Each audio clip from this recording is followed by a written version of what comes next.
Tubahaye ikaze bakunzi ba Muhato TV. Uyu munsi tugarutse mu makuru ya transfer agiye atandukanye agenda avugwa muri championnat zo ku mugabane w'Iburayi zigiye zitandukanye hirya no hino ku isi.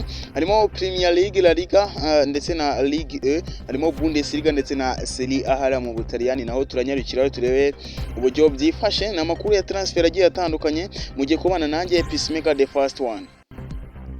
Kwihuta cyane mu makuru ya transfer, turahera kuri transfer yo kuvugwa mu gihugu cy'Ubwongereza wabita Levi Colwill. Biravuga ko ngo ashobora kuba yajya mu ikipe ya Bayern Munich. Ikipe ya Bayern Munich iri kumushaka nyuma yuko uyu musore avuye mu ikipe ya Brighton, ikipe ya Chelsea igenda imutiza gake gake.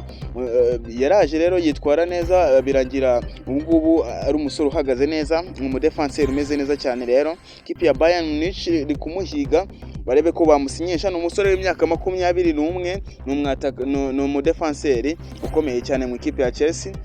Kugeza kuri ubu ngubu twavuga ko ari umusore wagiye abafasha mu bihe bigiye bitandukanye. Ibiganiro birarimbanyije hagati y'ikipe ya Bayern Munich ndetse n'ikipe ya Chelsea the Blues, kugira ngo iyi kipe ya Bayern irebe ko yakwegukana uyu musore, barebe ko bamuzana muri projet yabo, muri projet uwo bita Vincent Kompany agiye kugenda yubaka gake gake. Tudatinze rero reka tunyarukire mu gihugu cy'Ubudage, tunyarukiye mu ikipe ya Borussia Dortmund ubita Mats Hummels, umuzi nk'umudefenseur ukomeye cyane muri ikipe ya Borussia Dortmund. Ku myaka 35 ye amaze kuyikinira imikino 508. Uyu musore rero yayigezemo muri 2016. Biravuga ko kuri ubu ngobo adashobora kongera amasezerano, dore ko amasezerano ye yamaze kuba yarangira muri ikipe ya FC Dortmund. Biravuga ko adashaka kuba yakongera amasezerano muri ikipe ya Borussia Dortmund, ko ashaka kuba yakwigendera.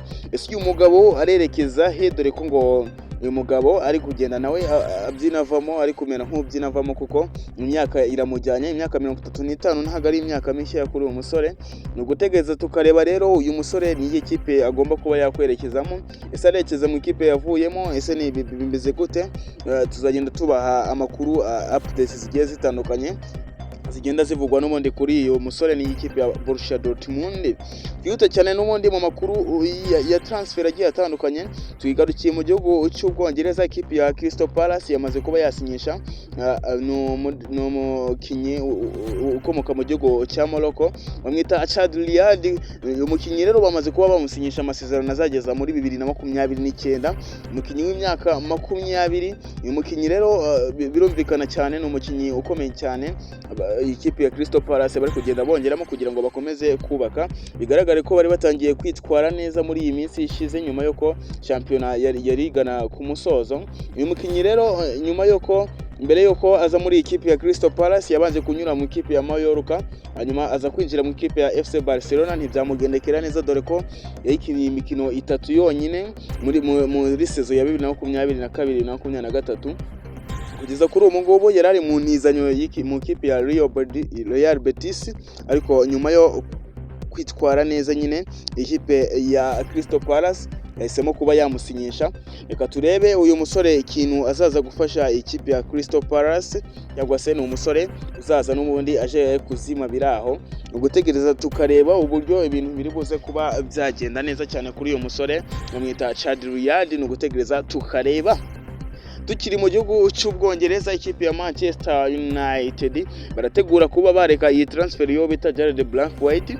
Bari maze igihe babwira ko bari kugenda bamwiruka inyuma bashaka kuba bamusinyisha. Ni umudefenseur wo hagati, umudefenseur rero ukomeye cyane, umudefenseur wagiye odomina muri iyi saison ishize.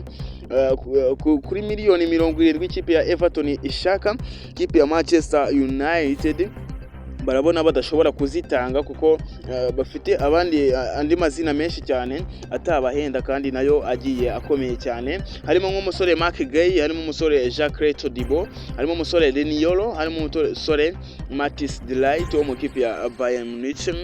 Ikipe ya Everton rero biravugwa ko nikomeza kugenda bafunga umutwe, ikipe ya Manchester United bashobora kuva kwizima bakabarekera umukinyi wabo bakareba abandi bakinyi basinyisha, dore ko atari we kampara. twihute cyane nanone muri transfer bo twigiye mu gihugu cya Espagne. Real Madrid captain bamwita Nacho Fernandez, muramuzi cyane. Uyu umugabo rero yiteguye kuba yava muri ikipe ya Real Madrid nka free agent, dore ko contrat ye izarangira kuri tariki 30 z'uku kwezi. Uyu mugabo biravuga ko mu ikipe ya Al Ittihad yo mu gihugu cya Arabia Saudite ariyo iri kugenda yamwifuza kugira ngo barebe ko bamusinyisha bakagenda akirira amafaranga nk'abandi bose nk'aba Cristiano Ronaldo ndetse na N'Golo Kante. Biragaragara ko iki gihugu cya Arabia Saudite kiri kugenda gidomina gake gake kuri aba bakinyi bari kugenda basoza kariyeri zabo.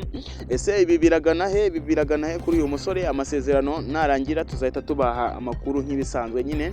Reka twikomereze n'ubundi turacyari mu gihugu cya Espagne. Wo bita Joan Garcia, ikipe ya Real Madrid iri kuba yamushaka. Ni umuzamu ufatira ikipe ya Espanyol, umuzamu ukomeye cyane ukomeje kwitwara neza muri ikipe ya Espanyol. Nyuma yuko rero uwo bita Fernando Pacheco, umuzamu wa mbere wa ekipe ya Espanyol yagize injury, yagize imvune ikomeye cyane, birangiriye umuzamu abonye umwanya wo kuba yakwigaragaza. Ikipe ya Real Madrid rero baravuga ko uwo bita Andriy Lunin adashaka kuba yakomezanya nabo, adashaka kuba yakinira mu gitugu cyo bita Thibaut Courtois. Andriy Lunin biravuga ko ngo bashobora kuba bamusimbuza uyu muzamu bamwita Joan Garcia ku myaka 23 ye. Ese uyu musore yaba azanye iki muri ekipe ya Real Madrid? Turaza gukomeza tugenda ducungira hafi tureba ko uyu musore ashobora kwinjira muri ekipe ya Real Madrid. Reka duhite twambuka twigire muri Aziya, hari amubara mu ikipe ya Al Nassr hano mu gihugu cya Arabia Saudite. Ikipe ya Al Nassr bashaka uwo bita Virgil van Dijk kumugira umudefanseri wa mbere ku isi. Ni ukuvuga umudefanseri uhembwa amafaranga menshi ku isi. Biravugwa ko rero iyi kipe ya Al Nassr nyuma yuko uwo bita Virgil van Dijk azaba arangije amasezerano ye mu ikipe ya Liverpool, bashaka kuba bahita bamusinyisha akaba ari we mudefanseri uhembwa amafaranga menshi ku isi. Ese aya mafaranga nangahe? Birumvikana ko ari amafaranga menshi cyane yakayabo kuri uyu musore. Ese uyu musore ashobora kwemera akaba yagenda ataranangiza amasezerano? Ibiganiro biracyakomeje hagati y'ikipe ya Liverpool ndetse n'ikipe ya Al Nassr kugira ngo barebe uko biri buze kuba byagenda, niba uyu musore ashobora kuba yava muri ikipe ya Liverpool. Abafana ba Liverpool mukomeze musenge kuko uyu mugabo arakomeye cyane muri ikipe ya Liverpool, umukinnyi wagiye ukomeza kubafasha kenshi cyane. Turambutse twigiriye mu gihugu cya Portugal. Mu ikipe ya Benfica hari umusore bamwita Joao Neves, umusore w'imyaka 29 y'amavuko, umusore w'umunyaportugal nyine n'umundi wavukiye muri iki gihugu. Umusore uri kugenda ahigwa n'amakipe akomeye cyane agiye atandukanye, ikipe ya Paris Saint-Germain, ikipe nka Manchester United, makipe nka za Liverpool ari kugenda muhiga.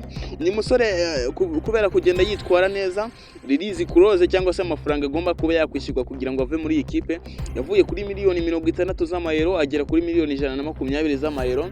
Umusore ukina hagati mu kibuga. Birumvikana uyu musore afite n'ubundi contrat izageza mu mwaka wa 2028. Makipe nka Paris Saint-Germain uwo bita Luis Enrique ku mutoza wayo biravugwa ko ngo yamaze kuba yavugana na Sporting Director w'ikipe ya Benfica kugira ngo uwo bita Joao Neves abe yakwerekeza muri ikipe ya Paris Saint-Germain. Hagati aho rero n'amakipe nka Manchester United na Liverpool nayo bari kugenda aba approached muri transfer kuko bashaka kuba bamusinyisha kugira ngo aze kuba yabafasha. Makipe nka za PSG murabizi ko ari kugera yagiye atakaza abakinyi benshi cyane, harimo bita Kylian Mbappé werekeje mu kipe ya Real Madrid. Bashaka kugenda bongeramo izindi elements zizabafasha gukomeza kwitwara neza ku ruhando mpuzamahanga. Ni naha dusoreje transfer cyangwa se amakuru ya transfer twabateguriye uyu munsi. Mwari kumwe nanjye Peacemaker the first one. Kora subscribe, like, share and comment kugira ngo dukomeza kubona video tugenda tuguhereza zigiye zitandukanye. Ciao.